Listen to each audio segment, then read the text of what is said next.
پروردگار عالم ہم سب کی عبادتوں کو اپنی بارگاہ عالی میں قبول فرمائے، اور جس مقصد زندگی سے اس فرش عزا پہ تشریف لے آئے خدا ان مقاصد میں بھی ان سب کو کامیابی نصیب فرما دے۔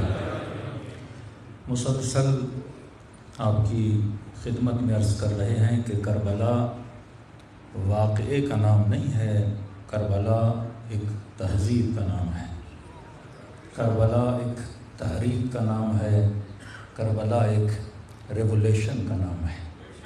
کربلا کا مطلب وجود انسان کو بیدار کیا جائے، غفلتوں کی نیند سے اسے اٹھایا جائے اور یہ سمجھایا جائے کہ دنیا میں کس مقصد کے لیے لایا گیا۔ سوئے ہوئے معاشرے کو حسین ابن علی نے اپنے خون کی قربانی سے بیدار کیا۔ صرف اس معاشرے کو نہیں بلکہ تا قیامت یہ خون ہر سوئے ہوئے انسان کو بیدار کرتا رہے گا۔ کربلا کا ایک اعلیٰ ترین مقصد یہ بھی تھا کہ امامت انسان کی سمجھ میں آ جائے کہ جب لوگ امام کا ساتھ چھوڑتے ہیں تو امام قتل کر دیے جاتے ہیں۔ جب لوگ امام کا ساتھ چھوڑتے ہیں تو یزید جیسے ظالم ان کے اوپر حاکم بن جاتے ہیں۔ جب لوگ علی کا ساتھ چھوڑتے ہیں تو معاشرے میں قتل اور غارت بڑھ جاتا ہے۔ تو ایک طرح سے کربلا نے وحدت کا درس بھی دیا کہ آپ مجلسوں میں آ کے کیا سیکھتے ہو، چاہے مومن ایک دوسرے سے بات نہ کرے، لیکن حسین کی محبت ان دونوں کو فرش عزا پہ کھینچ کے لاتی ہے۔ نماز کے بعد مصافحے کا فلسفہ یہی ہے کہ مومن مومن سے کیا کرے، مصافحہ کرے، ہاتھ ملائے۔ کہ کل ہم نے بتایا کہ خوف خدا کی نشانیوں میں سے ایک نشانی یہ ہے کہ انسان کے اندر ایتھیکل ایگریمنٹس ہونے چاہیے، اخلاقی طور پہ مضبوط ہونا چاہیے۔ اب یہ نہیں کہ اخلاق صرف اپنی بیوی کے ساتھ، اپنے بچوں کے ساتھ، بلکہ اخلاقی طور پہ ہمسایوں کے ساتھ بھی اس کا اخلاق اچھا ہونا چاہیے۔ ہمسائے صرف نہیں، پڑوسی صرف نہیں، فرمایا تیرا اخلاق ایک حیوان کے ساتھ بھی اچھا ہونا چاہیے۔ ایک چڑیا کے ساتھ بھی تجھے بد اخلاقی کرنے کی اجازت نہیں ہے۔ اور آج معاشرہ دیکھیں، بد اخلاقیوں کا عالم دیکھیں، چڑیا تو دور، مراجے کی توہین کی جاتی ہے، علماء کی توہین کی جاتی ہے، دین شعائر اللہ کی توہین کی جاتی ہے، کبھی قرآن کو پھاڑ دیا جاتا ہے، کبھی کتاب خدا کو جلا دیا جاتا ہے۔ یہ وہ انسان ہے جو اللہ کی ولایت سے نکلا ہوا ہے اور ولایت شیطان میں زندگی بسر کر رہا ہے۔ اب توہین ہوتی ہے، ایک مرتبہ قرآن جل جائے تو اس انسان اکا بکا ہو جاتا ہے، ارے اللہ کی کتاب کو جلا دیا۔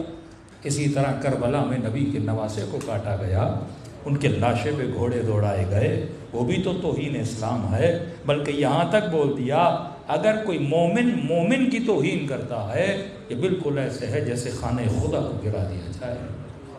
تو یہ بھی ہماری کچھ غلط فہمیاں ہیں کہ ہم سمجھتے ہیں کہ توہین صرف یہ ہے کہ کتاب جلائی جائے۔ بندہ خدا اگر تو کسی مومن کی توہین کرتا ہے، بندہ خدا اگر تو کسی انسان کی توہین کرتا ہے، اگر کسی انسان کو ذلیل کرتا ہے تو یہ بھی برابر ہے اس توہین کے۔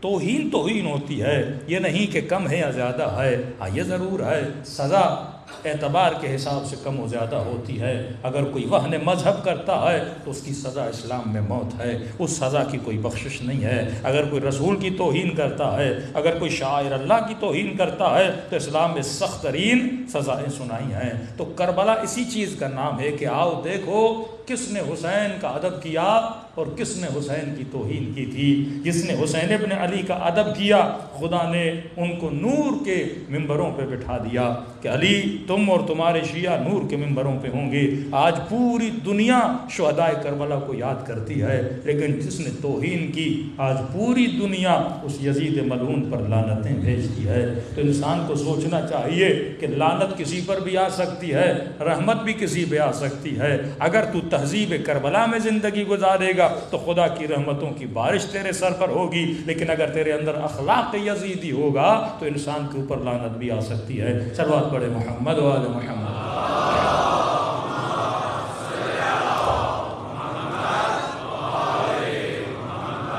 تو ایک اصول جو ہم نے امام حسین کی زندگی کا بتایا کہ مولا حسین کا واقعہ طرز زندگی کیسا تھا، میں نے اس طرز زندگی کو فالو کرنا ہے۔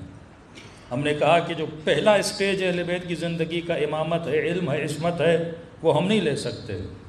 دوسرا اسٹیج زمانے سے تعلق رکھتا ہے، لیکن اصول اہل بیت ہر زمانے میں پابرجا ہیں۔ آپ گھر بدل لوگے، کھانے بدل لوگے، لیکن پیٹ کو کھانا تو چاہیے، یہ اصول ہے۔ بدن کو پانی تو چاہیے، اب آپ پانی کی جگہ پہ جوس پیو یا کوئی اور چیز پیو، اس بدن کو تری کی ضرورت ہے، اس بدن کو آئرن کی ضرورت ہے، اس بدن کو وٹامنس کی ضرورت ہے، اس بدن کو پروٹین کی ضرورت ہے۔ اب پروٹین کس جگہ سے پوری کرتے ہو یہ تیری مرضی ہے، لیکن اصول پابرجا ہیں۔ وہی بدن اس زمانے میں بھی تھا، اس زمانے میں بھی ہے، اصول کو تم نے فالو کرنا ہے۔ تو زندگی میں نے کچھ پلرز پہ کھڑی کرنی ہے۔ اب یہ پلرز یا شیطان کے ہیں یا رحمان کے ہیں، اب یہ ڈیسیجن تو نے لینا ہے۔ بعض اوقات جو معصوم کی چھٹی میں نے کل بات بتائی، معصوم فرماتے ہیں کہ تقریباً 75 لشکر ہیں، عقل کے 75 لشکر ہیں جہالت کے.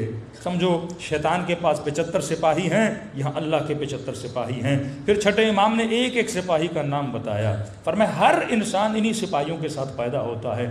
فرق یہ ہے تیرے اندر سے اگر نیک آدمی ہے اس کے اندر بھی یہ سپاہی ہیں، برا آدمی ہے اس کے پاس بھی نیک سپاہی ہیں. مثلا آیت اللہ العظمیٰ بہجت اتنے نیک آدمی، اب یہ نہیں کہ ان کے پاس جہالت کے سپاہی نہیں ہیں، لیکن انہوں نے اپنے سپاہیوں کو یا مار دیا ہے یا کوما میں بھیج دیا ہے. اسی طرح یہ نہیں کہ یزید کے پاس رحمان کے سپاہی نہیں ہیں، لیکن یزید ان سپاہیوں کو کیا کر دیا ہے؟ قتل کر دیا ہے. یہ سپاہی خدا سب کو دیتا ہے. کچھ کے پاس بالفعل ہیں، کچھ کے پاس بالقوہ ہیں. اب بالفعل اور بالقوہ کی اصطلاح اپنے ذہنوں میں بٹھا دیں. دیکھیے یا کافی جوان بیٹھے ہوئے ہیں لیکن شادی شدہ نہیں ہیں، تو یہ بالقوہ باپ بن سکتے ہیں پر بالفعل باپ نہیں ہیں. شادی ہوگی تو بعد میں جا کے باپ بنیں گے. جتنی بچیاں کنواری ہیں وہ بالقوہ ماں تو ہیں پر بالفعل ماں نہیں ہیں. مطلب ابھی ماں نہیں ہیں لیکن آگے جا کے ماں بن سکتی ہیں. صلاحیت موجود ہے لیکن صلاحیت کو بروئے کار ابھی تک لایا نہیں گیا. اسی طرح ہر بندے میں یہ صلاحیت موجود ہے کہ وہ سخی بنے. ہر بندے میں یہ صلاحیت موجود ہے وہ صبر کرے. ہر بندے میں صلاحیت موجود ہے اپنے غصے پہ کنٹرول کرے. ہر بندے میں صلاحیت موجود ہے اپنی شہوت پہ کنٹرول کرے. ہر بندے میں صلاحیت موجود ہے وہ عابد بنے، وہ زاہد بنے، وہ صابر بنے، وہ شاکر بنے، وہ حسد کو خود سے دور کرے. یہ ساری صلاحیت ہم سب میں موجود ہیں. اسی طرح ہم سب میں یہ صلاحیت موجود ہے کہ ہم ظالم بنے، ہم حاسد بنے، ہم مبغض بنے. دنیا کا گندے سے گندا کام ہم کر سکتے ہیں کیونکہ قوہ اختیار پروردگار عالم نے ہم نے دیا ہے. اب یہ 75 سپاہی ادھر ہیں، 75 سپاہی ادھر ہیں. ہم نے کیا کرنا ہے؟ ہم نے جو صلاحیتیں چھپی ہوئی ہیں ان صلاحیتوں کو بروئے کار لا کے پریکٹیکلی اس سپاہی کو ہم نے استعمال کرنا ہے. اب پریکٹیکلی کرتے جاؤ گے اس سپاہی کو طاقت ملتی جائے گی اور دوسرے سپاہی کو مار دو گے. شمر نے کیا کیا؟ اس نے اپنے ہاتھوں سے اچھے سپاہیوں کو تیر مار کے قتل کر دیا. ہر نے کیا کیا؟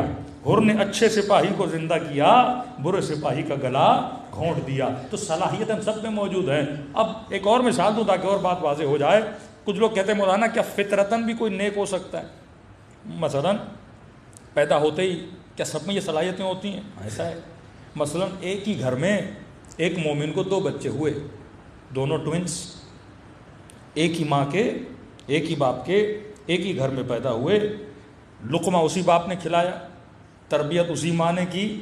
مطلب دونوں کی تربیت سیم ایک ہی ماں کر رہی ہے، کھانا بھی وہی، اسی ماں کا دودھ پی رہے ہیں. لیکن جیسے یہ بچے بڑے ہوتے ہیں ایک بچہ کنجوس ہوتا ہے، ایک بچہ سخی ہوتا ہے. تربیت ایک ماں نے کی ہے، لقمہ ایک ہی باپ کا، شکم ایک ہی مادر کی، نطفہ ایک ہی باپ کا. لیکن جیسے بڑے ہوتے ہیں ایک سخی ایک کنجوس. اب آپ نے دیکھا ہوگا کئی بچے ہوتے ہیں نا، سفرے سے چیزیں اٹھاتے ہیں، ٹافیاں اٹھا لیں، سخی ہوتے ہیں، دوسرے بچے کو ٹافیاں بانٹتے رہتے ہیں. لیکن ایک بچہ وہ ہوتا ہے خدا نہ خاص اس کے ہاتھ میں ٹافی لگ جائے، ہاں پورا گھر پیچھے لگے لیکن یہ مٹھی نہیں کھولتا. مجال ہے یہ کسی کو اپنی چیز دے دے. اب یہ بچپن سے کنجوس ہے، وہ بچپن سے سخی ہے. یہ خدا دادی صلاحیتیں ہوتی ہیں. اب کہتے ہیں کہ ابتدا دونوں کی الگ الگ ہے. ابتدا میں شاید آپ کو لگے کہ عدالت نہیں ہے، یہ بائی نیچر سخی ہے، یہ بائی نیچر تھوڑا کنجوس ہے. تو میں اس کی مثال اس طرح دیتا ہوں کہ آپ نے وہ لوگ جو ریس کرتے ہیں، دوڑتے ہیں میدان میں، آپ نے دیکھا ہوگا ان کے نمبرز برابر نہیں ہوتے. ریسنگ کے لیے بعض آپ نے دیکھا ہوگا کہ مثلا 1 2 3 4 5 تو ایک پیچھے ہوتا ہے، 2 تھوڑا آگے ہوتا ہے، 3 اور آگے ہوتا ہے، 4 اور آگے ہوتا ہے. تو واقعاً دیکھنے والے کو لگتا ہے بھائی یہ سب کو برابر کیوں نہیں کھڑا کیا، یہ آگے پیچھے کیوں کھڑا کیا گیا ہے. تو کہتے ہیں ابتدا ایک جیسی نہیں ہے. لیکن جب آپ ان سے پوچھو گے تو وہ کہتے ہیں سائز کے اعتبار سے، میٹر کے اعتبار سے اگر انتہا سے کاؤنٹ کیا جائے تو ان کی انتہا کیا ہے؟ انتہا رینج برابر ہے. تو ہو سکتا ہے ہماری ابتدا ایک جیسی نہ ہو پر اللہ نے انتہا ایک جیسی رکھی ہے. جس نے وہ اجر حاصل کرنا ہے، عقل، اختیار، حساب و کتاب، انتہا خدا نے سب کی کیا رکھی ہے؟ سیم رکھی ہے. اب کوئی بچہ سخی، اب یہ جو کنجوس ہے بالفعل ایک جہالت کا لشکر اس میں ایکٹیو ہے، اور یہ جو سخی ہے بالفعل اس کے اندر لشکر عقل کا سپاہی ایکٹیو ہے. جس کے اندر بائی نیچر ایک چیز ایکٹیو ہے اس نے اس چیز کو بچانا ہے, مطلب اس چیز کو ثابت رکھنا ہے تاکہ یہ چیز اس سے چھوٹ نہ پائے. اور جس چیز میں وہ ایکٹیو نہیں ہے اس نے سپاہی کو کیا کرنا ہے, ختم کرنا ہے, ایکٹیو کرنا ہے. کئی ایسے بچے میں نے دیکھے ہیں کہ والدین کہتے ہیں مولانا اتنا اس کو سمجھایا, آج فلاں جگہ پہ جا کے جھوٹ بولنا ہے بیٹا, کہ اس کو کوئی 15-20 منٹ ہم نے ٹریننگ کروائی ہے جھوٹ بولنے کی کہ فلاں آفس میں جا کے آپ جھوٹ بولو. کہتے ہیں بڑی کوشش کی لیکن یہ جوان جھوٹ بول ہی نہیں سکتا. اب یہ کمال نہیں ہے کہ یہ جھوٹ نہیں بول رہا, اس کی نیچر میں ہے کہ وہ جھوٹ بول ہی نہیں سکتا, اس کی نیچر میں ایسا ہے. اب اس کے لیے کوئی اور چیز کمال والی ہوگی, لیکن ایک آدمی یہ جھوٹ بڑی آسانی سے بول لیتا ہے, اس کے لیے بڑا جہاد ہے جھوٹ نہ بولنا. جو جھوٹ بولتا ہی نہیں اس کے لیے جہاد نہیں ہے, جو جھوٹ ریگولر بولتا ہے اس کے لیے بڑا جہاد ہے. مثلا ایک آدمی کے اندر جن سے مخالف کی طرف رغبت بہت کم ہے, اب یہ بولے کہ مولانا میں نامحرم بچیوں کو یا لوگوں کو نہیں دیکھتا, اس کے لیے کمال نہیں ہے. وہ بندہ جس کے اندر رغبت موجود ہے وہ اگر نہ دیکھے اس کے لیے یہ چیز کمال بن جاتی ہے. مثلا آپ کو بھوک لگی ہے اور اسلام کہتا ہے یہ کھانا نہ کھاؤ, مثلا اس وقت یہ باعث کمال ہے. اب ایک بندے کا پیٹ بھرا ہوا ہے اور وہ کھانا نہیں کھا رہا تو یہ کمال نہیں ہے. تو چھٹے امام فرماتے ہیں کہ یہ تم نے پہلے صلوات پڑھے مولا کی شان پر,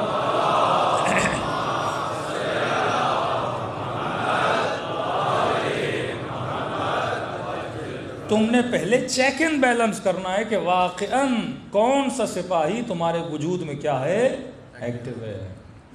اور یہ کہاں سے سیکھو گے؟ یہ طرز زندگی اہل بیت علیہ الصلوۃ والسلام سے سیکھو گے. ایک اصول ہم نے اہل بیت کی زندگی کا 2 مجلسوں میں ڈسکس کیا, وہ اصول تھا خوف پروردگار عالم. یہ سپاہی تب کنٹرول میں رہیں گے جب تیرے وجود میں اللہ کا خوف ہوگا.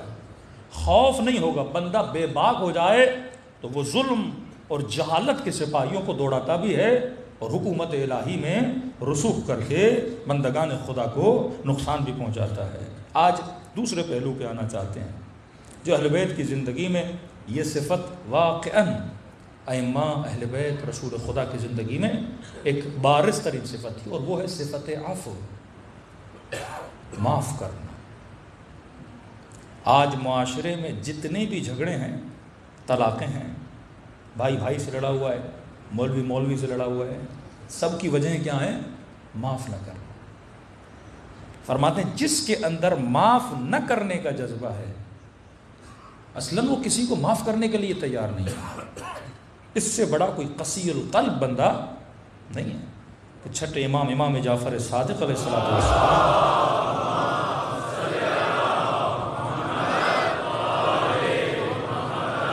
مولا فرماتے مومن سے ناراض اور 3 دن سے زیادہ گزر جائیں اگر صلح نہ کریں دونوں پر اللہ کی اور اہل بیت کی لعنت ہے. یہ کیسا مومن ہے جو معاف کرنے کا جذبہ نہیں رکھتا, جبکہ خود دنیا کے سارے گناہ کر کے اللہ کے مصلی پہ بیٹھ کر کہتا رب عالمین میرے گناہ بخش دے. الا تحب یغفر اللہ لکم, کیا تم پسند نہیں کرتے خدا تجھے معاف کرے؟ کہ حبیب کہہ دے اگر یہ پسند کرتے ہیں میں انہیں بخشوں تو ان کو بولو یہ میرے بندوں کو بخشنا سیکھیں. ہم اللہ سے بڑی سخاوت کا تقاضا کرتے پر کہتے ہم سخاوت نہ کریں. ہم کہتے ہیں صبح سے شام تک گناہ کرے لیکن خدا میرے گناہوں کو بخش دے, لیکن ہم کسی مومن کو معاف کرنے کے لیے تیار نہیں, بھائی بھائی کو معاف کرنے کے لیے تیار نہیں, بیوی شوہر کو معاف کرنے کے لیے تیار نہیں, ماں بیٹے کو معاف کرنے کے لیے تیار نہیں. یہ جتنی سوسائٹی میں پرابلمز ہیں معاف نہ کرنے کی وجہ سے. اصلاً پاکستان کا پولیٹیکل ایشو کیا ہے کہ کوئی ایک دوسرے کو معاف کرنے کے لیے تیار نہیں ہے. اللہ کہتا ہے بہتری معاشرے میں آ ہی نہیں سکتی اگر معافی کا جذبہ نہ ہو. ارے فتح مکہ کے بعد جنہوں نے جنگ احد میں تکلیفیں دی رسول خدا کو, جناب حمزہ کے بدن کو مسلح کیا گیا, ناک کاٹی گئی, کان کاٹے گئے, توہین کی گئی, لیکن وہی ابو سفیان رسول کے سامنے آتا ہے, معافی کا طلبگار ہوتا ہے, رسول خدا اس کو اسلام میں آنے کی اجازت دیتے. فتح مکہ کے بعد جب یہ لوگ ہجرت کر کے مدینے گئے تو ان کی بیویوں نے ان کے ساتھ اور ان کے بچوں نے مہاجرین کے ساتھ بڑی زیادتیاں کی. اور جب یہ واپس آئے اور وہی بیویاں قدموں پہ گر گئیں, وہی بچے, اب فتح مل گئی نا, رسول مکے کے حاکم بن گئے. قرآن کی آیت اتری ہے, حبیب ان کو کہو کہ اگر معافی مانگ رہی ہیں تو بخش دیں, کوئی بات نہیں, لیکن خطا نہ کریں. یہ نہیں کہ پھر پلٹ کے گناہ کریں, معافی ہے.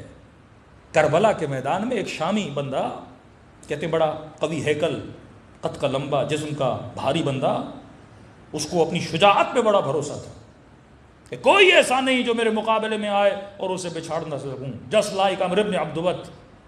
اور آیا, اس للکارنا شروع کیا, اپنا سب سے بہادر ترین بندہ آئے, میں شام کا رہنے والا ہوں, بنو امیہ کا ماننے والا ہوں. کہ امام حسین اس کے مقابلے میں گئے, کہا دیکھتے ہیں کہ تو بہادر ہے یا حسین بہادر ہے. امام نے حملہ کیا, حملہ کرنے کے بعد اس کی دونوں ٹانگیں امام نے تلوار کے وار سے کاٹ دی.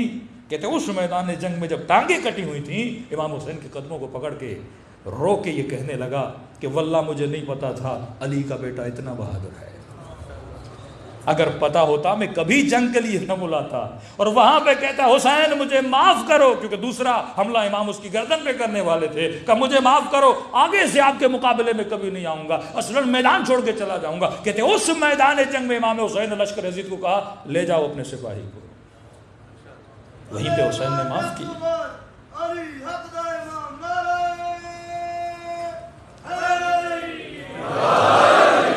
معافی کا جذبہ اگر مومن کے وجود میں نہ ہو, یہ مومن کیسا ہے؟ علی ابن مہذیار 18 سال یا 21 سالوں پہ بحث نہیں ہے, لیکن اتنے سال حج پہ جا رہا تھا تاکہ مجھے امام زمانہ کی زیارت ہو جائے. مستند ہے علی ابن مہذیار کا واقعہ, نہیں ہو رہی زیارت. اتنے سالوں کے بعد انسان کے صبر کی بھی ایک حد ہوتی ہے. خانہ خدا کے غلاف کو پکڑ کے ہلا ہلا کے کہنے لگا پروردگارا کیوں اپنے ولی کو میری نگاہوں سے چھپایا ہوا ہے. شکایت کرنے لگا, خدا اتنے سالوں سے آ رہا ہوں. پیچھے سے کسی نے کاندھے پہ ہاتھ رکھا, علی ابن مہذیار اس نے نہیں چھپایا, تیرے عمل نے چھپایا ہوا ہے. اور جب لے گئے اس کو, امام سے ملاقات ہوئی, 3 دن ایک خیمے میں امام کے ساتھ رہا. تو وارد ہونے کے بعد, سلام کرنے کے بعد امام نے اسے یہ جملہ بولا کہ علی ابن مہذیار 18 سال سے, اتنے سالوں سے میں تیرا انتظار کر رہا تھا, تو آ کیوں نہیں رہا تھا؟ تعجب سے کہتا مولا آتا میں تھا ملنے کے لیے, ملتے آپ نہیں تھے, اوپر سے مجھے کہہ رہے ہیں کہ تو مجھ سے ملنے کیوں نہیں آتا تھا؟ امام نے کہا علی ابن مہذیار 2 بیماریاں ہمارے چاہنے والوں کے دلوں سے اگر نکل جائیں تو ہماری زیارت ہو جائے. فرمایا دین کی ویلیو اتنی نہیں ہے جتنی دنیا کی ویلیو ہے, یہ ہمیشہ دنیا کو دین پہ ترجیح دیتے ہیں. دوسرا فرمایا علی ابن مہذیار, یہ بات یاد کا مولا, یہ صفت تو میرے اندر نہیں ہے. کہ دوسری بات سن, علی ابن مہذیار اتنے سالوں سے جب حج پہ آتا تھا اپنی سگی بہن سے تو ناراض تھا. جب تو میرے شیعہ کے ساتھ صلہ رحم نہیں کرے گا, مجھ سے توقع نہ رکھو کہ میں تیرے ساتھ صلہ رحم کروں. کہ اس سال آ رہے تھے, ہم نے تیرے دل میں ڈالا کہ بہن سے مل کے آ. اس سال تو حج پہ آنے سے پہلے بہن سے مل کے آیا, اور یہ شرف زیارت تجھے اللہ نے کیا کیا ہے, عطا کیا ہے. وہ بلی کے لیے مشہور ہے نا کہ بلی کھا کے حج پہ چلی کہتے ہیں نا. پوری دنیا کے ساتھ بندہ ظلم کر کے آپ کے حکمرانوں کی طرح حج کرنے چلا جائے, قوم و ملت کی لعنتیں سمیٹ کے بندہ امام کی زیارت کے لیے مثلاً چلا جائے, خانہ خدا کی زیارت کے لیے چلا جائے. انما یتقبل اللہ من المتقین, خدا عمل کس کا قبول کرتا ہے؟ جو صاحب تقوی ہے. ایک لفظ ہے مدعی, یعنی دعوے دار. ہم دعوے دار ہیں کہ عاشق خدا ہیں, ہم دعوے دار ہیں کہ ہم بڑے خوف خدا رکھنے والے ہیں, ہم دعوے دار ہیں کہ ہم بڑے متقی ہیں. فرماتے ہیں کبھی کبھی اپنے دعوے پر بھی غور کیا کرو کہ واقعاً وہ دعویٰ سچا بھی ہے کہ نہیں ہے. کہ تم کہتے ہو لا الہ الا اللہ, کہ میں اللہ کے علاوہ کسی کو الہ نہیں مانتا, واقعاً تیرا دعویٰ سچا ہے کہ نہیں ہے؟ قرآن کہتا ہے من اتخذ الہ ہوا, کچھ لوگ وہ ہیں جنہوں نے الہ اپنی ہوا و ہوا سے نفس کو بنایا ہوا ہے. کوفیوں نے دعویٰ کیا, لیکن جب وقت اجابت آیا تو اپنے دعوے سے پیچھے ہٹ گئے. ایک بہت قصہ بڑا پیارا قصہ ہے حضرت سلیمان کا. کہتے نبی سلیمان ایک جگہ سے گزر رہے تھے تو حضرت سلیمان پودوں سے، پلانٹ سے، درختوں سے بھی باتیں کرتے تھے. کہتے ہیں یہ جتنا علم ہے، پلانٹس کا جتنا علم ہے کہ اس پودے کا یہ فائدہ ہے وہ فائدہ ہے، یہ حضرت سلیمان سے زیادہ نسلوں میں منتقل ہوا. وہ ایک پودے کو، پلانٹس کو اٹھاتے تو اس سے پوچھتے تھے بتا تیرا فائدہ کیا ہے، تو پودا بھی حضرت سلیمان کے ساتھ کلام کرتا تھا. حیوانوں کے ساتھ باتیں کرتے تھے، چونٹیوں کے ساتھ کلام کرتے تھے. دوسری خوبی حضرت سلیمان کی یہ تھی کہ حضرت سلیمان جس بھی چیز کو دیکھتے تھے اس چیز کو دیکھ کر اللہ کی یاد میں آتے تھے. یہ انبیاء کا ایک درس ہے. شیطان کبھی بھی اصل کا انکار نہیں کرتا. شاید میں نے کل کی مجلس میں کہا تھا شیطان اصل کا انکار نہیں کرتا. شیطان کیا کرتا ہے؟ مثلا ایک خوبصورت پھول ہے. اب شیطان آپ کو یہ نہیں بولے گا کہ پھول خوبصورت نہیں. شیطان آپ کو اس پھول کے اندر اسٹک کر دے گا، پھنسا دے گا کہ تم پھول میں ہی پھنسے رہو اور آگے نہ بڑھو. انبیاء کا کام، اولیاء کا کام کیا ہے کہ آپ کو صرف حسن میں نہ پھنسائے رکھیں، آپ کو خالق حسن تک پہنچائیں. شیاطین امت کیا کرتے ہیں؟ حسن تک. ہاں مال ہے، اچھی بات ہے کمانا، لیکن اس میں اٹک نہ جانا، حسن میں اٹک نہ جانا. ایک حسین سے دوسرے حسینوں تک جمپ نہ لگاتے رہنا. اور وہ وہی کرتا ہے، آپ کو حسن میں اتنا مشغول رکھے گا پوری زندگی تلاش حسن میں گزر جائے گی. ایک باکمال چیز دیکھو گے شیطان اس میں پھنسا لے گا تمہیں. اس کا کام ہی یہی ہے، وہ وہم کے ذریعے تجھے ان چیزوں کا عاشق بناتا ہے. فرماتے ہیں جتنی بھی کائنات کی چیزیں اگر ان کا ریفرنس خدا کی طرف نہ جائے تو چیزوں کا کوئی فائدہ نہیں ہے. تبھی فرمایا بہترین چیزیں جب تمہارے سامنے فوراً کہو سبحان اللہ، اللہ کی تعریف کیا کرو. حسن کو دیکھ کر خالق حسن تک پہنچا کرو. اور یہی کام مذہب میں آ کر کرتا ہے. مثلا شخصیت پرستی اسی چیز کا حصہ ہے. وہ شخص تب با کمال ہے جب اس کو دیکھ کر تم کہاں پہنچو؟ خدا تک پہنچو. اب بندہ شخص کے اندر ہی اٹک جائے اور خدا تک نہ جائے. غلات کا معاملہ کیا تھا؟ وہ حضرت علی کی شخصیت میں اٹک گئے، آگے نہیں بڑھ پا رہے. علی با کمال اسی لیے ہیں تاکہ تجھے کمال اعلیٰ یعنی خدا تک پہنچائیں. رسول معجزے اس لیے کرتے تھے تاکہ تجھے کہاں تک پہنچائیں؟ خدا تک پہنچائیں. اب بندہ وہیں پر آ کر کیا ہو جائے؟ رک جائے. یہودی موسیٰ پر رک گئے، عیسائی عیسیٰ پر رک گئے، مسلمان محمد پر رک گئے، زیدی چوتھے امام تک رک گئے. یہ رکنا سب سے بڑی بیماری ہوتی ہے. تم آگے بڑھو اور اس ریفرنس کو کہاں تک پہنچاؤ؟ پروردگار عالم تک پہنچاؤ. شیطان ان چیزوں میں محدود کر دیتا ہے کہ میں نے مزاحن شاید کل مثال بھی دی تھی کہ اگر کوئی آپ کو اپنے گھر میں دعوت دے اور کھانا کھلائے اور آپ کھانے کی تعریف کرتے رہو، بنانے والے کی تعریف نہ کرو، اس سے بھی برا لگتا ہے. اسی طرح جب تو کائنات کے حسن کی تعریف کرتا ہے اور خدا کی تعریف نہیں کرتا تو خدا کو بھی اچھا نہیں لگتا. واقعاً یہ نطفہ نجس، اس کو اتنا حسین کس نے بنایا؟ یہ بدبودار نطفہ، یہ نجس نطفہ، اس کو اتنا حسین کس نے بنایا؟ خدا نے بنایا. مولا فرماتے اولہ نطفہ وآخرہ جیفہ.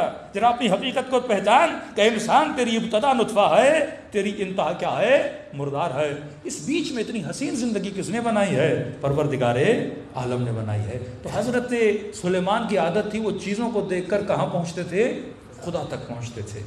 نیشنل جغرافیہ آپ کھولیں گے، مچھلی کی تعریف، عقاب کی تعریف، مختلف اللہ کی مخلوقات کی تعریف، لیکن کبھی یہ نہیں کہتے کہ ان کے بنانے والوں کی تعریف بھی کریں کہ واقعی اس مچھلی کو یہ کس نے سکھایا کہ اس نے کس طرح اپنی غذا کے پیچھے جانا ہے.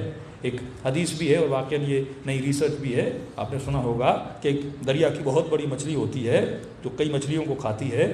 اب ظاہر ہر انسان کو برش کرنے کی بھی ضرورت ہوتی ہے، مچھلیوں کو بھی ضرورت ہوتی ہے کہ دانتوں میں کیڑے نہ لگ جائیں. اب یہ مچھلی سمندر سے باہر آتی ہے، اپنا منہ کھولتی ہے. پھر ایک پرندہ ہواؤں میں اڑتا ہوا خدا نے بنایا ہے، جس کی غذا ہواؤں میں نہیں ہے، اڑتا ہواؤں میں ہے. اور سمندر کی انتہا میں ایک مچھلی ہے جس کے دانتوں میں خدا نے اس کی غذا رکھی ہے. یہ پرندہ پھر نیچے آتا ہے اور مچھلی کے دانتوں سے اس کا جو کھانا ہے وہاں سے کھاتا ہے. اب کسی نے سوال کیا جب یہ مچھلی منہ بند کرے گی تو پرندہ تو مر جائے گا، اس کا بندوبست بھی خدا نے کیا ہوا ہے. یہ دنیا کا عجیب پرندہ ہے جس کے سر پر بھی نوک ہے، جس کی چونچ کے نیچے بھی نوک ہے. اگر وہ منہ بند کرے تو مچھلی خود مر جائے تو وہ تب تک انتظار کرتی ہے جب تک پرندے کا پیٹ نہ بھر جائے. یہاں اس کا پیٹ بھر جاتا ہے, یہاں اس کے دانت صاف ہو جاتے ہیں. یہ کمال کون کر رہا ہے؟ یہ خالق اعظم کر رہا ہے. اب بندہ پرندے کو کمال سمجھے, مچھلی کو کمال سمجھے, ارے تو با کمال نہیں ہے. یہ کمال کس کا ہے؟ خدا کا ہے. جناب یعقوب پر اللہ جب بلائیں نازل کرتا ہے, بیٹا مر گیا کا صبر کیا, بیوی بیمار ہوئی کا صبر کیا, بدن بیمار ہو گیا کا صبر کیا, اتنی بیماریاں بڑھتی گئیں, آخر میں لوگوں نے تانے دینا شروع کر دیے کہ یعقوب یقیناً تم نے کوئی برا کام کیا ہوگا تبھی خدا تجھے بلائیں دے رہا ہے, یقیناً تم نے برائی کی ہوگی, یقیناً تم نے گناہ کیا ہوگا. جب لوگ تانے دینے لگے تو حضرت یعقوب نے کہا پروردگارا بیٹے کے مرنے پہ صبر کیا, بیوی کے بیمار ہونے پہ صبر کیا, بدن میں بیماریاں آئیں صبر کیا, کیڑے پڑ گئے صبر کیا, لیکن خدایا اب لوگوں کے تانے مجھ سے برداشت نہیں ہوتے. اللہ نے وہی بھیجی, یعقوب اتراتا کس بات پر ہے کہ بیٹا مر گیا صبر کیا, بیوی بیمار ہوئی صبر کیا, بیماری آ گئی صبر کیا. کہ یعقوب اپنے صبر پہ فخر نہ کرو, اگر تم نے صبر بھی کیا تھا یہ بتاؤ تجھے صبر کرنے کی توفیق کس نے عطا کی تھی؟ یہ میری توفیق تھی کہ تو نے صبر کیا. کبھی یہ نہ سوچا کرو امام حسین کی مجلس میں آ گیا تو تو نے بہت بڑا کام, ارے تجھے توفیق مجلس کس نے دی؟ نہ مجلس پڑھنے پہ کوئی فخر کرے. یہ جملے جب منہ سے نکل رہے ہیں, چھوٹی سی بیماری انسان کو ہو جائے تو انسان کلام نہ کر سکے, کانوں کی توانائی لے لے تو سن نہ سکے, قدموں کی توانائی لے لے وہ تو چل نہ سکے. تو یہ جتنی توفیق میں, ایون اگر تو نماز بھی پڑھ رہا ہے, یہ کس کی توفیق ہے؟ پروردگار عالم کی توفیق ہے. اگر تیری آنکھوں سے آنسو بھی نکل رہے ہیں, کس کی توفیق ہے؟ خداوند متعال کی توفیق ہے. تو فرمائے ہر چیز کس تک پہنچنی چاہیے؟ خدا تک. یہ عقل مندوں کی نشانی ہے. لیکن بعض لوگ شخصیتوں میں پھنس جاتے ہیں. شخصیت پرستی حرام ہے. اصل یہ ہے اگر وہ چیز تجھے خدا تک پہنچا رہی ہے اس چیز کو فالو کرو, کبھی بھی ان چیزوں پہ اٹکا نہ کرو. صلوات پڑھے محمد والے محمد.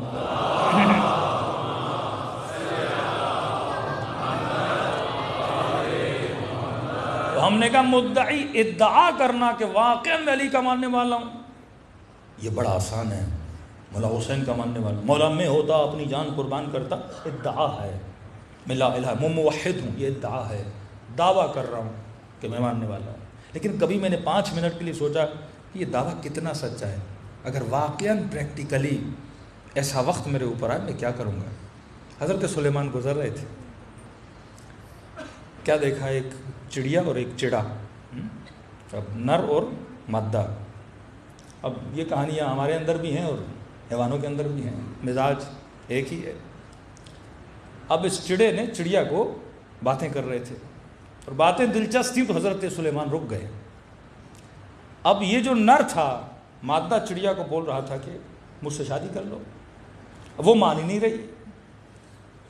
اب منوانے کے لیے وہ ایک دعویٰ کرتا ہے, کہتا ہے دیکھ اگر تو مان گئی نا تو میں اپنی چونچ سے سلیمان کا تخت اٹھا کے سمندر میں پھینک دوں گا. اب یہ حضرت سلیمان دیکھ رہے ہیں کہ چڑا بول رہا ہے کہ میں سلیمان کا تخت اٹھا کے سمندر میں پھینک دوں گا.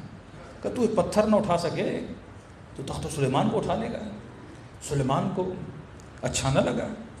چڑیا ہوتے ہوئے جانتا بھی ہے میرا تخت نہیں اٹھا سکتا, اور اس کو پھنسانے کے لیے میرے تخت کو اٹھانے کی باتیں کر رہا ہے. کئی جوان بھی ایسے کام کرتے ہیں کہ آپ راضی ہو جائیں تو ہم چاند توڑ کے آ جائیں گے, ستارے توڑ کے آ جائیں گے. اور انسان بھی کتنا بھولا بھالا ہے, وہ بھی مان جاتی ہیں کہ ہم سے بہت پیار کرتے ہیں کیونکہ بولا ہے ہم ستارے توڑ کے آ جائیں گے. حالانکہ عقل سلیم والا ہر بندہ سوچ بھی لے کچھ ستارہ توڑ کے آ نہیں سکتا, اور توڑ کے آ بھی گیا تو اتنا بڑا ہے تو ہی مر جائے گا.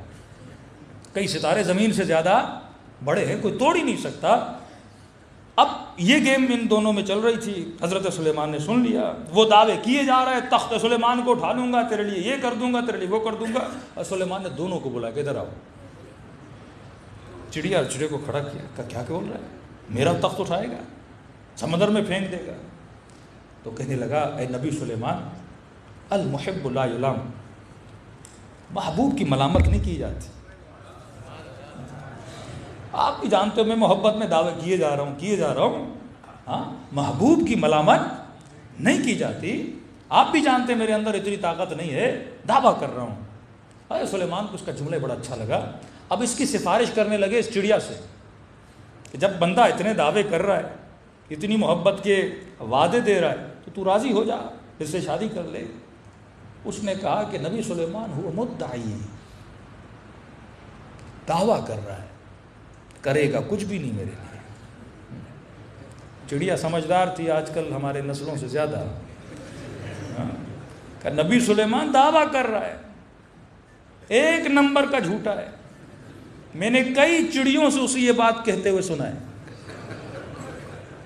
سب کو یہی بولتا ہے تخت سلیمان لے کر آ جاؤں گا, تخت سلیمان لے کر آ جاؤں گا, یہ کروں گا. جھوٹا ہے, دعویٰ کر رہا ہے. نبی سلیمان, میں نے کہا کیا کہ ہر چیز سے کیا لیتے تھے, سبق لیتے تھے, عبرت لیتے تھے. معصوم فرماتے ہیں کئی دنوں تک سلیمان اپنے محل سے باہر نہیں آیا اس جملے کو سن کے کہ دعویٰ کر رہا ہے, جھوٹا ہے. کہتے ہیں ہفتوں سلیمان روتے رہے اور کہنے لگے خدایا کہیں ایسا تو نہیں کہ سلیمان بھی تیری محبت کا دعویٰ کر رہا ہے. صرف بات ہو اور اس بات میں حقانیت نہ ہو. خوف زدہ ہوتے تھے کہ ہم جو کہہ رہے ہیں واقعاً وہ ہمارے اندر ہے کہ نہیں ہے. ہم کتنی آسانی سے بول دیتے یا اللہ اتنا کننا معکم فافوز معکم فوزا عظیما, اے کاش ہم کربلا میں ہوتے, جانے قربان کرتے. یہاں جوان کو یہ بولا جائے آنکھ کو حرام سے بچاؤ, آنکھ نہیں اس سے بند ہوتی اور جان قربان کرنے کی باتیں ہوتی. ایک جھوٹ سے اپنی زبان کو روک نہیں سکتا, جان کی قربانی کی باتیں ہوتی ہے. اتنی آسان ہوتی اگر تحریک کربلا, سارے کوفے والے کربلا میں ہوتے. جتنی جنگیں امیر المومنین کی, اس جنگ میں جتنے سپاہی تھے اس میں چھاٹی نہیں تھی. صفین میں شمر بھی علی کے ساتھ کھڑا ہے. کوئی لالچ میں آیا, کوئی مولا کو خلیفہ ماننے کی وجہ سے آیا, کوئی کس بات کی وجہ سے, چھاٹی نہیں کی. کربلا کی وہ واحد جنگ ہے جس میں وہ لشکر ہے جو چھاٹی شدہ لشکر ہے, خلوص کامل والا. اتنی سختی ہے تدین امام حسین کی کہ جناب کھڑا ہے مولا حسین کے ساتھ, مولا مدد کے لیے. امام فرماتے ہیں کیا تمہارے سر پہ کوئی دین تو نہیں ہے, کسی کے مقروض تو نہیں ہو؟ مقروض ہو تو پہلے قرض ادا کر کے آؤ, پھر حسین کی مدد کرو. کہنے لگا مولا دیر ہو جائے گی, آؤں گا جاؤں گا, کہیں واقعہ نہ ہو جائے. کہ ہوتی ہے تو ہو جائے, اگر اتنا تجھے پرواہ ہے دیر ہو جائے گی, چلو کسی کو وکیل کر کے آؤ اپنا, کہ تیرے مرنے کے بعد تیرے اموال سے پیسے کاٹ کے اس کو ادا کریں. جس سرزمین کربلا پہ امام حسین پوچھتے ہیں کتنے کی سرزمین ہے. حسین اس مٹی میں بھی دفن ہونا پسند نہیں کر رہے جو حسین کی خریدی ہوئی مٹی نہ ہو. اس قبیلے سے وہ زمین بھی خریدی, اور جس زمین میں, اور زمین وقف کی قبیلے کو شرطوں کی بنیاد پہ کہ یہ زمین تیری ہے, لیکن شرط یہ ہے جب میرا زائر آئے خدمت کرنا اس کی, جب کوئی پیاسا گزرے پانی پلانا, جب کوئی ہمارا محب آئے ہماری قبروں کے نشان دکھانا. اتنی پری پلاننگ, یہ فکر, یہ عقل, یہ تہذیب کون سکھا رہا ہے؟ امام حسین. لیکن آج مسلمانوں کا حال دیکھو, زمینوں پہ قبضے کر کے مسجدیں بنائی جا رہی ہے. یہ مہذب نہیں ہے, یہ سیولائزڈ نہیں ہے, اسے دین کا عطا پتہ نہیں ہے, یہ صرف نمازیں پڑھنا جانتا ہے. تبھی فرماتے ہیں بعض لوگوں کی نماز کل غراب ہے, کووں جیسی نماز ہے. کوا چونچ لگاتا ہے نا, چونچ والی نماز ہے. صلوات پڑھے محمد والے.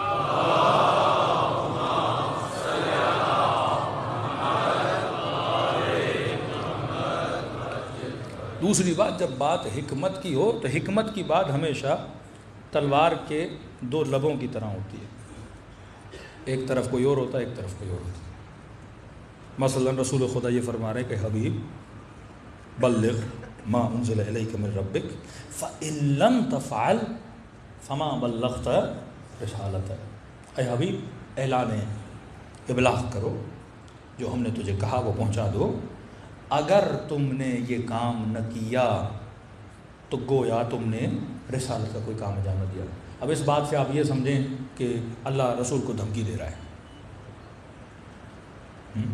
اگر نہ کیا تو یہ ہو جائے گا.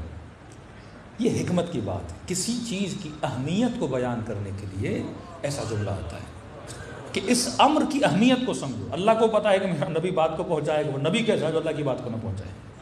ہاں, یا بعض آیتوں میں حبیب اگر تم والعیاذ باللہ شرک کرو تو اللہ کی تلوار تیری شہرگ پر ہے. ہاں, اب والعیاذ باللہ کوئی سوچ بھی سکتا ہے رسول کے لیے. کبھی کبھی کسی موضوع کی اہمیت کو بیان کرنے کے لیے سخت جملہ بولا جاتا ہے. مثلا غیبت کے لیے اتنا سخت جملہ کہ میں ممبر سے بھی ڈرتا ہوں اس جملے کو بیان کرتے ہوئے کہ جس نے غیبت کی گویا اس نے خانہ خدا میں اپنے محرم کے ساتھ زنا کیا. ہاں, موضوع کی اہمیت کو بیان کرنے کے لیے اس سختی کو بیان کیا جا رہا ہے کہ سمجھو یہ امر کتنا زنا کے لیے بھی ایسا نہیں بولا, غیبت کے لیے بولا. اب ہمارے لیے امر فحشا اتنا برا نہیں ہے, امر فحشا بہت برا ہے, اور ہمارے لیے غیبت اتنی بری بات نہیں ہے. لیکن اسلام میں غیبت اس سے زیادہ بری بات ہے, کیونکہ جب تو ایک گناہ کرتا ہے, مثلا خدا نخواستہ بند کمرے میں تو ایک گناہ کر دیتا ہے, اس کا تعلق تیری ذات سے ہے. لیکن جب تو غیبت کرتا ہے اس کا تعلق معاشرے سے ہے, فساد پھیل جاتا ہے, بھائی آپس میں لڑتے ہیں, طلاقیں ہو جاتی ہیں, مومنین کی دلوں میں تو نفرتیں پیدا کر دیتا ہے. اور مفسد فی الارض کی سزا اسلام میں سزائے موت ہے. تبھی انفرادی گناہوں کا اتنی سزا نہیں جتنا اجتماعی گناہوں کی سزا ہے. اسی طرح ہم مجلس میں کئی جملے بولتے ہیں جو دو لبے ہوتے ہیں. اب ایک جملہ ہم نے بولا, ایک مومن نے اتنے میسج کیے, آدھا تو میں, بعض لوگ تو واقعاً ہر زمانے میں یہ ایسے لوگ ہوتے ہیں کہ جب حکمت بھرے آپ جملے معصوم کے نہ سمجھیں. میں نے ایک جملہ کہا تھا کہ کسی نے مولا علی سے پوچھا کہ ابلیس کی بیوی کا نام کیا ہے. ایسے ہی لوگ آتے تھے رسول خدا سے پوچھتے تھے کہ یا رسول اللہ, حضرت عیسیٰ نے, موسیٰ نے جو اژدہا بنایا تھا, وہ جو اژدہا بنا تھا وہ نر تھا یا مادہ تھا, یا موسیٰ کی نانی کا نام کیا تھا, دادی کا نام کیا تھا. تو اہل بیت اور رسول گرامی ایسے لوگوں کی کیا کرتے تھے, مذمت کرتے تھے کہ تمہارا سوال صحیح نہیں ہے, سوال وہ ہونا چاہیے جس سے کیا ملے, علم ملے. اب ہم نے کہا مولا علی اس کو سائڈ پہ لے گئے, مولا نے اس کی مذمت کی کہ تم سوال کیسا کر رہے ہو, سوال وہ ہونا چاہیے جس سے تمہارا ایمان بڑھے یا علم بڑھے. پھر یہ آگے بڑھا, لوگوں نے کہا مولا نے کیا جواب دیا, تو اس نے لوگوں کو یہ بولا کہ اب علی سے ایسے سوال نہ کیا کرو. ابن سعد کے باپ کے لیے مشہور ہے نا کہ مولا جناب ابن عباس فرماتے ہیں کہ علی جب خطبہ دے رہے ہیں, کبھی کبھی انسان وجد میں ہوتا ہے. اہل بیت اور چھٹے امام توحید مفضل آپ پڑھ لیں چھٹے امام کی, وہ راز امام نے بتائے ہیں کہ انسان پریشان ہو جاتا ہے. آخر میں امام بتاتے ہیں اب میں تجھے بتاؤں گا ملائکوں کی خلقت کیسے ہوئی. زمین کی پوری خلقت امام نے بتا دی, ملائکہ اب آج تک ہم تک وہ حدیث نہیں پہنچی ہے. اسی طرح امیر المومنین جناب ابن عباس کہتے ہیں مولا وجد میں تھے اور ایک بہت ہی علمی باتیں اور خطبے دے رہے تھے, اور وہ خطبہ نہج البلاغہ موجود ہے لیکن آدھا ہے, پورا نہیں ہوا. اور کہتے ہیں دیتے دیتے جب مولا نے دعویٰ کرتے تھے سلونی سلونی قبل ان تفقدونی, ایک بندہ پیچھے اٹھا اور کہنے لگا کہ علی میرے سر پہ بال کتنے ہیں. اب مولا نے اسے یہ نہیں بتایا تیرے سر میں بال کتنے ہیں. سلونی کا مطلب یہ نہیں کہ ہر بندہ ہر سوال کرو, اہل بیت ہر فضول سوال کا کیا دیں جواب ہے. سلونی کا مطلب یہ تو علمی سوال کر جس سے تیرے ایمان کا فائدہ ہو, جس سے تیری دنیا آخرت آباد ہو. امام نے کہا بال کتنے وہ تو چھوڑ دے, لیکن اتنا بتاؤ تیرے ہر بال کے پیچھے ایک شیطان بیٹھا ہوا ہے. مطلب یہ سوال تیرے ذہن میں شیطان ہی ڈال سکتا ہے کہ امام امت منبر پر بیٹھے اور تو سوال کیسے کر رہا ہے. کہ آپ بولو مولا علی میرے باغ میں آم کتنے. بھائی میں نے تجھے بتا بھی دیا آم کتنے, تیرا کیا فائدہ ہوگا. امام نے کہا تجھے بتا بھی دوں سر پہ بال کتنے, تو گن پائے گا میری بات کو تصدیق کرنے کے لیے. ہاں, ایک ہمارے مولانا تھے. اب بعض اوقات یہ مجمع کے اندر مسائل بھی ہوتے ہیں نا, کوئی مولوی آتا ہے تو کہتے ہیں بس سوال کیے جائیں. یہ نہیں کوئی کام کا سوال کرو بندے خدا. مولانا کہہ رہے ہیں تھکا دیا مجمع نے. مولانا یہ سوال ہے. مولانا اچھا عمل کسی نے نہیں کرنا. قبلہ صاحب کوئی نصیحت تو کر دیجئے. چلو بھائی ہم نے کی, آپ عمل کرو گے تو ہم نصیحت کریں. جہاں جاتے ہیں مولانا یہ سوال, مولانا وہ سوال, مولانا. اب مولانا سوال کے جواب دیے جا رہے ہیں کہ مجھے پتہ یہ عمل کرنے والے تو ہیں نہیں. مولوی کا بھی ٹائم پاس کر رہے ہیں, اپنا بھی ٹائم پاس کر رہے ہیں. تو کسی نے کہا مولانا یہ بتائیے حضرت آدم اور حوا کا نکاح کس نے پڑھایا تھا. ایک تو 1.5 گھنٹے سے مولوی جواب دے دے کہ تھک گیا. انہوں نے کہا میں نے پڑھایا تھا. اگر میں کیا اس سے تیرا لینا دینا بندے خدا, نکاح کس نے پڑھایا تھا. بعض سوال ایسے ہوتے ہیں جن کا کوئی فائدہ ہی نہیں ہے. تو اہل بیت ایسے لوگوں کی کیا کرتے تھے؟ مذمت. امام امت اگر بیٹھے آپ ایسے سوال کرو جس کا کوئی فائدہ نہیں ہے. جواب نہ دینے کا مطلب یہ نہیں کہ امیر المومنین کو پتہ نہیں تھا. اب مولا کوئی نام بتا بھی دیتے وہ تصدیق کیسے کرتا بھائی؟ چلو آپ مجھ سے پوچھو شیطان کی بیوی کا نام کیا ہے؟ میں بتا دوں جولی نام تھا اس کا. چلو آپ کس سے پوچھو گے؟ تصدیق کہاں سے کرو گے بھائی؟ جس سوال کی تصدیق نہیں ہو سکتی اس سوال کا فائدہ ہی بیکار ہے. تو آدمی سوال وہ کرے جس سوال کا کیا ہو فائدہ ہو. تو بعض حکمت کی باتیں کرتے ہیں دماغ لوگوں کا پتہ نہیں کہاں چلا جاتا ہے. صلوات پڑھے محمد و آل محمد.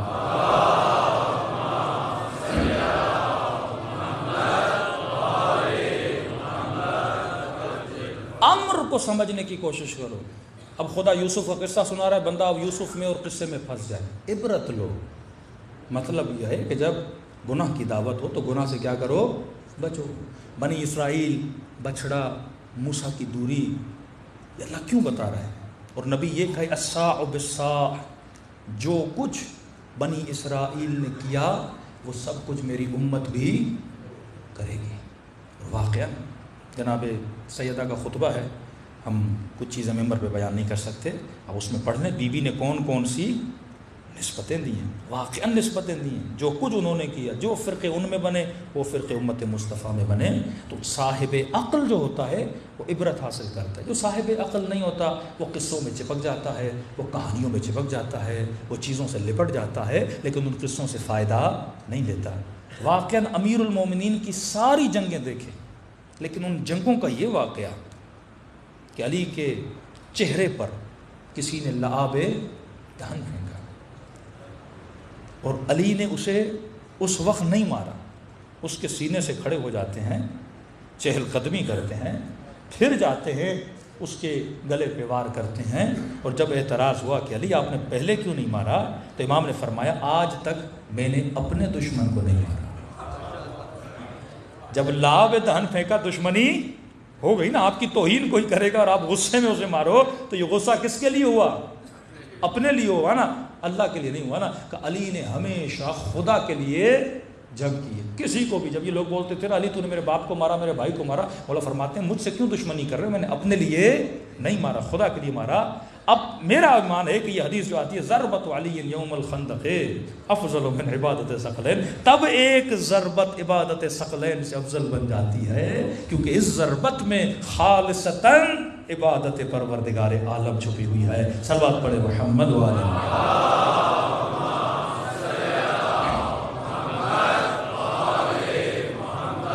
زندگی اہل بیت حکمتوں سے بھری ہوئی ہے. جس بندے میں حکمت نہیں عبادت کا فائدہ نہیں. جس بندے میں عقل نہیں، بے عقل بندے کی عبادت. اس پہ ہم کل بات کریں گے کہ عقل، جہل اور علم، ان تینوں میں فرق کیا ہے.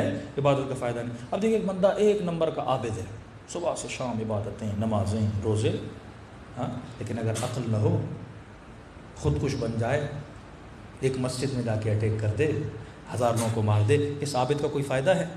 ایک ایسا عابد جس کے اندر عقل نہیں ہے. خوارج کے اندر عقل نہیں تھی، عبادتیں برملا کرتے تھے.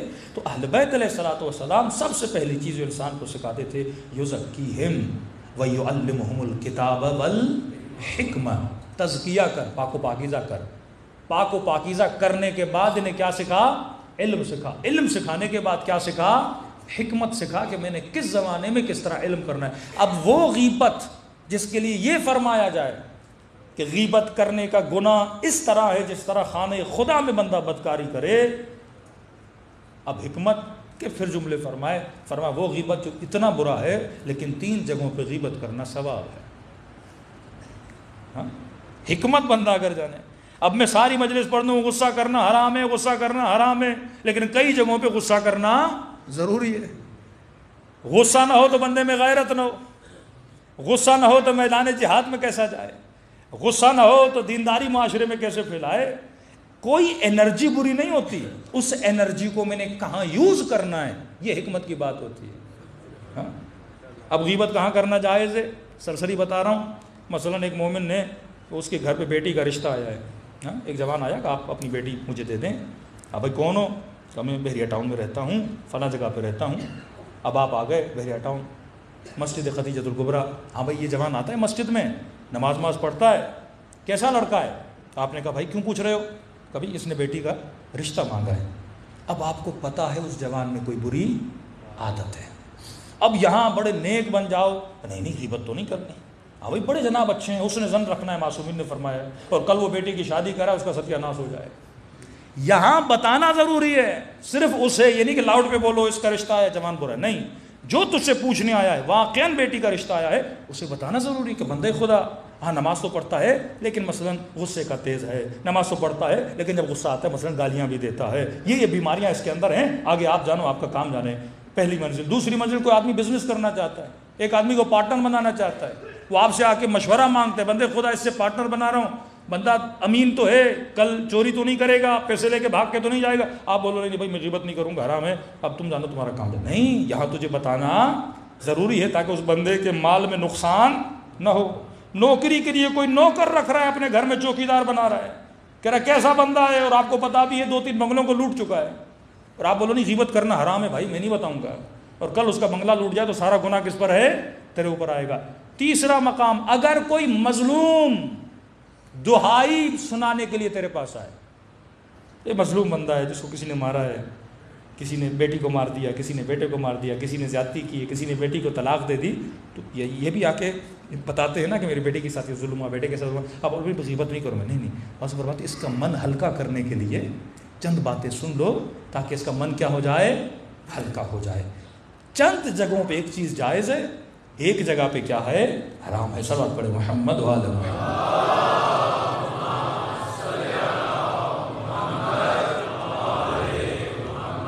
تو مکتب حکمت ہے، مکتب علم ہے، مکتب تہذیب ہے۔ جب تک کمپلیٹلی اس مکتب کو، جتنے واقعاً ہماری سوسائٹیز کے ایشوز ہیں، ہم نے صحیح طریقے سے دین کو سمجھا نہیں ہے۔ ایک کلی اصول ہیں، انشاءاللہ کل کی مجلس میں گفتگو کریں گے، ان اصولوں کو اگر کوئی بھی معاشرہ فالو نہیں کرے گا وہ معاشرہ تباہ و برباد۔ وَاعْتَصِمُوا بِحَبْلِ اللَّهِ وَلَا تَفَرَّقُوا، اللہ کی رسی کو تھامو، تفرقہ نہ کرو۔ اب کوئی نہیں تھامے گا، اس معاشرے میں تفرقہ ہوگا، قتل ہوگا، غارت ہوگا، تباہی اور بربادی ہوگی۔ اصولوں کو جو فالو کرے، مولا کیوں فرماتے ہیں معاشرے کفر کے ساتھ چل سکتے ہیں، ظلم کے ساتھ نہیں چل سکتے۔ اصل بتا رہے امیر المومنین، ظلم ہوگا معاشرہ تباہ ہو جائے گا، کافر ہو لیکن عدل ہو، معاشرے میں امن بھی ہوگا، امان بھی ہوگا، سکون بھی ہوگا۔ یہ اصول زندگی اہل بیت ہیں، اگر انسان ان کو فالو کرے دنیا بھی آباد، آخرت بھی آباد۔ آئیے کربلا چلتے ہیں، دعا کرتے ہیں کہ پروردگارا ہمیں بھی ایسا بنا جیسا تو نے حر کو بنایا، ہاں ہمیں بھی ایسا بنا۔ دیکھیے امام کے شہداء کربلا میں 2-3 لوگ ایسے ہیں جن کا نام یزید ہے، 2-3 لوگ ایسے ہیں جن کا نام یزید ہے۔ ایک بصرے کا رہنے والا ہے، یزید نامی شخص، اس کو پتہ چلا کہ امام حسین کربلا پہنچے، اس نے اپنے 2 بیٹے عبداللہ عبیداللہ دونوں اٹھائے، ساتھ میں نوکر اٹھایا، ساتھ میں 2 دوست اٹھائے، 7 لوگ لے کر کربلا حسین کی نصرت کے لیے پہنچے۔ اصل کردار انسان کا صحیح ہونا چاہیے، وہ عشق، وہ مروت، وہ محبت اہل بیت سے ہونی چاہیے، واللہ زندگی کا پتہ نہیں ہے کتنے جنازے آپ اٹھاتے ہیں۔ فرمایا زندگی کی قدر جاننے کے لیے قبرستان جایا کر، صحت کی قدر جاننے کے لیے ہاسپٹل جایا کر، جوانی کی قدر جاننے کے لیے بوڑھوں کو دیکھا کرو۔ یہ جو تراوت خدا نے دی ہے یہ ہمیشہ باقی رہنے والی نہیں ہے، وقت گزر جاتا ہے، وقت کی قدر جانو، وقت کی قیمت جانو، کیونکہ معصوم فرماتے ہیں مرنے کے بعد وہ حسرت کھائے گا انسان۔ اب جو آپ کے مرحومین نہیں ہیں اور آپ کو مجلس میں دیکھ رہے ہیں وہ حسرت کھا رہے ہیں کہ یہ لوگ کتنا ثواب کما رہے ہیں، ہاں کہتے ہیں ہمیں فرصت مل جائے کہ ہم دوبارہ دنیا میں آئیں اور یہ ثواب کمائیں۔ بھائی گل پائگانی کا میں نے بتایا تھا نا کہ جب بیٹے نے خواب میں دیکھا کہ بابا واپس آئیں تو کیا کریں گے، کہ بیٹا 1 گھنٹہ بھی اللہ نے دیا نا واپس دنیا میں جانے کے لیے امام رضا کی زیارت پہ جاؤں گا۔ کہا کیوں بابا؟ کہ جتنی مرتبہ میں ان کی زیارت کے لیے گیا ہر زیارت کے بدلے 3 مرتبہ مجھ سے ملنے کے لیے آئے۔ بندہ کہے گا میں زیادہ جاتا نا، تو وقت کی واللہ قدر جانو، قیمت جانو، اپنے وقت کو ضائع نہ کرو، اپنی آخرت اور بقا کے لیے زندگی گزارو۔ دلوں کو کربلا لے جائیں، سلام کریں اپنے آقا کی مظلومیت پہ، جنہوں نے بقا انسانیت کے لیے اپنا اصغر قربان کیا، اپنا اکبر قربان کیا، اپنی سکینہ قربان کی۔ کبھی انسان اپنے آپ سے شرم آتی ہے، حیا آتی ہے، مولا حسین کیا کچھ نہیں کیا آپ نے انسانیت کے لیے، اور واقعہ میں نے آپ کے لیے کیا کیا، بقا دین کے لیے کیا کیا۔ یہ توفیق مجلس حسین سے ملتی ہے، سب مل کے السلام علی الحسین وعلی علی ابن وعلی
جب زینب کی نظر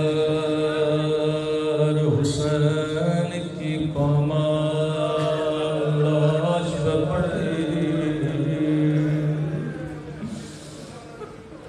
نگاہوں کو آسمان کی طرف بلند کیا، کہنے لگی میرے اللہ میرا حسین اس قابل تو نہ تھا کہ اس کے بدن پہ گھوڑے دوڑائے جائے، میرے اللہ اماں زہرا نے چکیاں پیس پیس کے پالا تھا، بڑا مشکل ہے بھائی کے زخمی بدن کو دیکھنا۔ کبھی علی اکبر کے جنازے پہ جاتے دار و قطار روتے، بی بی فضا کہتی ہیں کوئی ایسا شہید نہیں جس پہ بی بی زینب نے گریہ نہ کیا۔ ماں کو قریب نہیں آنے دیتی تھی، سب سے پہلے خود جاتی تھی، روتی تھی، لیکن فضا کہتی ہیں ایک مرتبہ خیمے میں دو ننے لاشیں لائے گئے، کہیں بی زینب نظر نہیں آئی، خیمے میں گئی کیا دیکھا، بی کا سر سجدے میں ہے، رو کے کہہ رہی ہے الحمدللہ،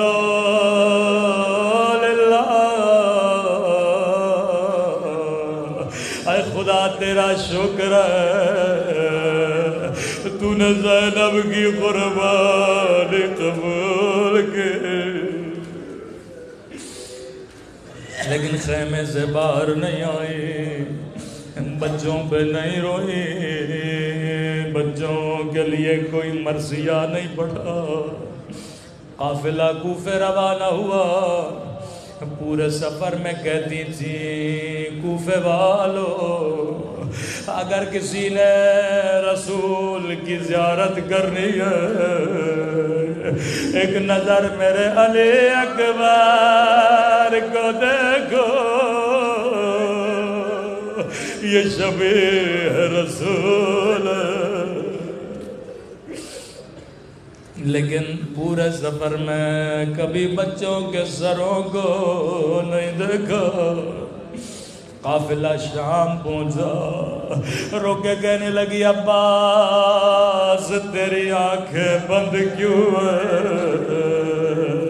اور تجھے زینب پہ بڑا ناز تھا آج میرے ہاتھ میں رسیاں میرے سر پر ردا نہیں ہے لیکن کبھی بچوں کو دیکھ کے زینب نہیں روئی راوی کہتا ہے زندان شام جب کٹے ہوئے سر لائے گئے مولا حسین کا سر آیا زینب نے گود میں لیا علی اکبر کا سر آیا اکبر کی ماں نے اٹھایا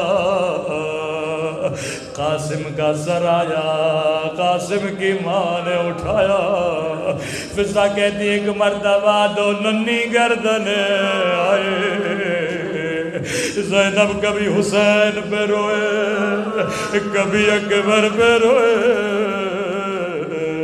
سر لانے والے نے کہا کیا ان سروں کی ماں مر گئی ہے کوئی لینے کیوں نہیں آتا فضا نے کہا مجھے دو یہ میرے بیٹے ہیں گود میں لیا کہنے لگی آقا دادے کیا بچوں سے ناراض ہو پورے سفر میں بچوں کو گود میں نہیں لیا کہنے لگی اماں فضا میں علی کی بیٹی ہوں زینب جو ایک مرتبہ دے دے پھر واپس نہیں لیتے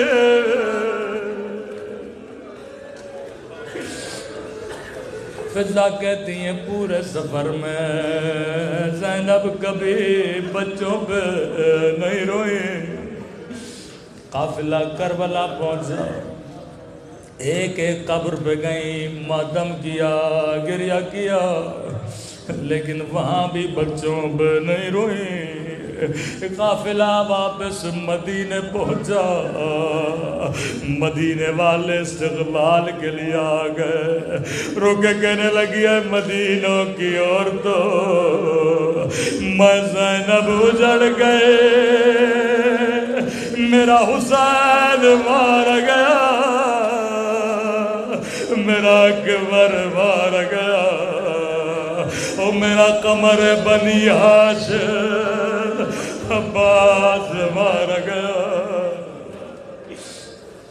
فضا کہتی ہے یہاں پر بھی بچوں کا نام نہ لیا کہنے لگی سجاد نانا کے روزے پہ جانا چاہتی ہوں لیکن سجاد تنہا جانا چاہتی ہوں فضا کہتی ہیں جیسے نانا کے روزے میں گئے بڑی حسرت سے نانا کی قبر کو دیکھنے لگے کہنے لگی نانا نانا بڑی دور سے آئی ہوں پوچھو گے نہیں زینب کیا لائی ہو یہ کہہ کر قبر کی طرف بڑھے کلائیوں سے کپڑا ہٹایا نانا کی قبر پہ رکھا او نانا تیری امت نے دادیاں مارے او نانا میری چادر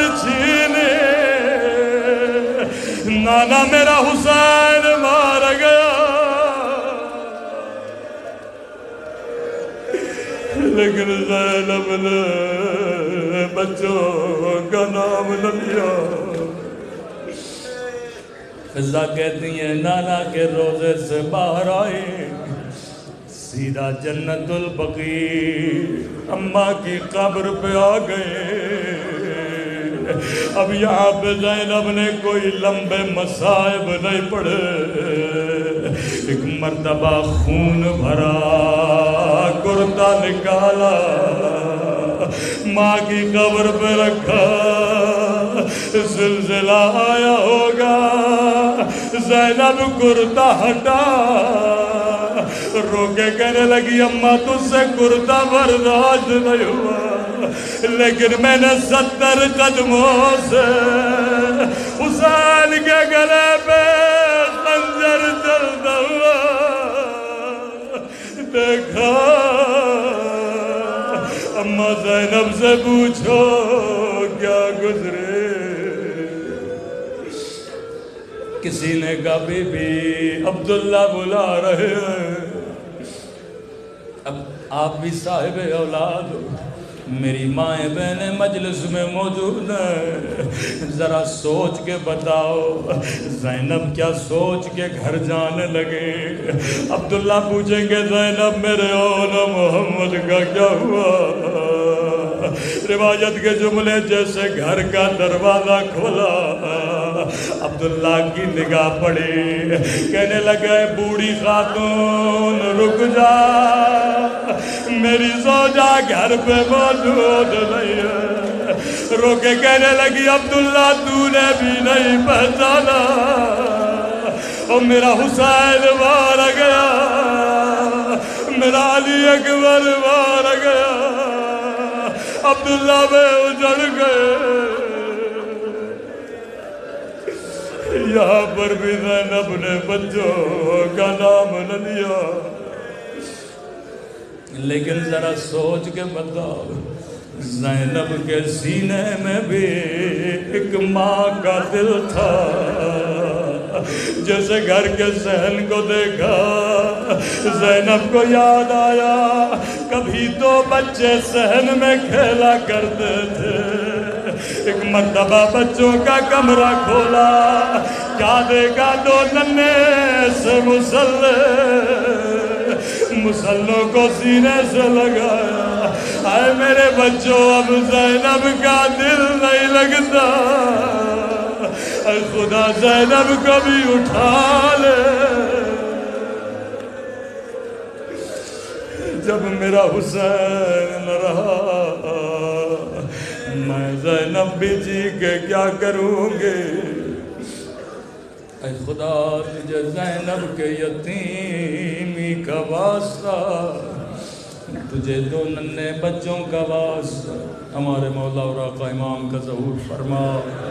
اے خدا ہم سب کے صغیرہ کبیرہ گناہ معاف فرما، ہمارے والدین کے صغیرہ کبیرہ گناہ معاف فرما، جو مانگا نہیں مانگا خزانے قدرت سے عطا فرما۔ محترم حسین یا حسین